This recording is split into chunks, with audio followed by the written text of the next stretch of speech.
పరగడుపున ఈ 2 తింటే చాలు. అదృష్టం మీ వెంటే వస్తుంది.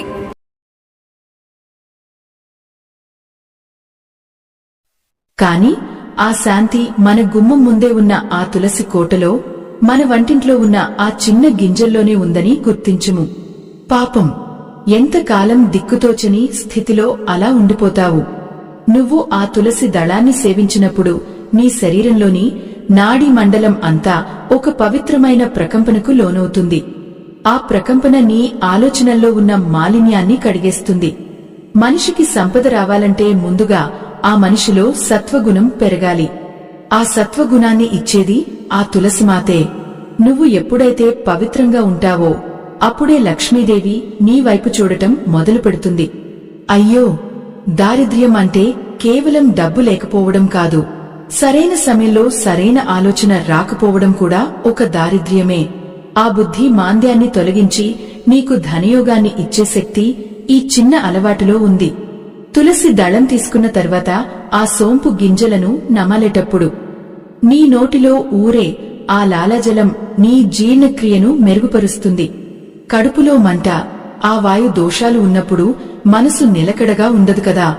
ఏదో తెలియని చిరాకు, కోపం మనల్ని ఆవహిస్తాయి.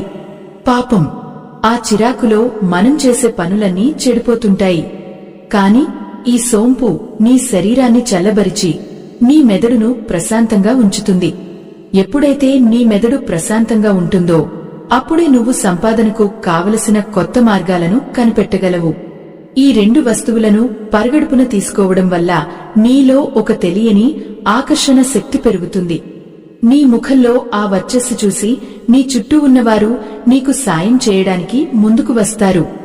ధనయోగం అంటే ఆకాశం నుంచి కురిసేవాన కాదు తమ్ముడు.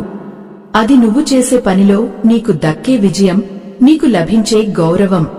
ఆ గౌరవాన్ని సంపాదించుకోవాలంటే నీలో ఆత్మవిశ్వాసం ఉండాలి. ఈ తులసి మరియు సోంపు నీకు ఆ ఆత్మవిశ్వాసాన్ని ప్రసాదిస్తాయి. అయ్యో, ఎంతటి కష్టాలు ఎదురైనా సరే గుండె నిబ్బరంతో నిలబడగలిగే శక్తి నీకు లభిస్తుంది. పాపం, రోజంతా పనిచేసి అలసిపోయి ఇంటికి వచ్చినప్పుడు నీ కళ్లలో ఆ అలసట చూసి నీ భార్యాబిడ్డలు ఎంత బాధపడతారో ఆలోచించు.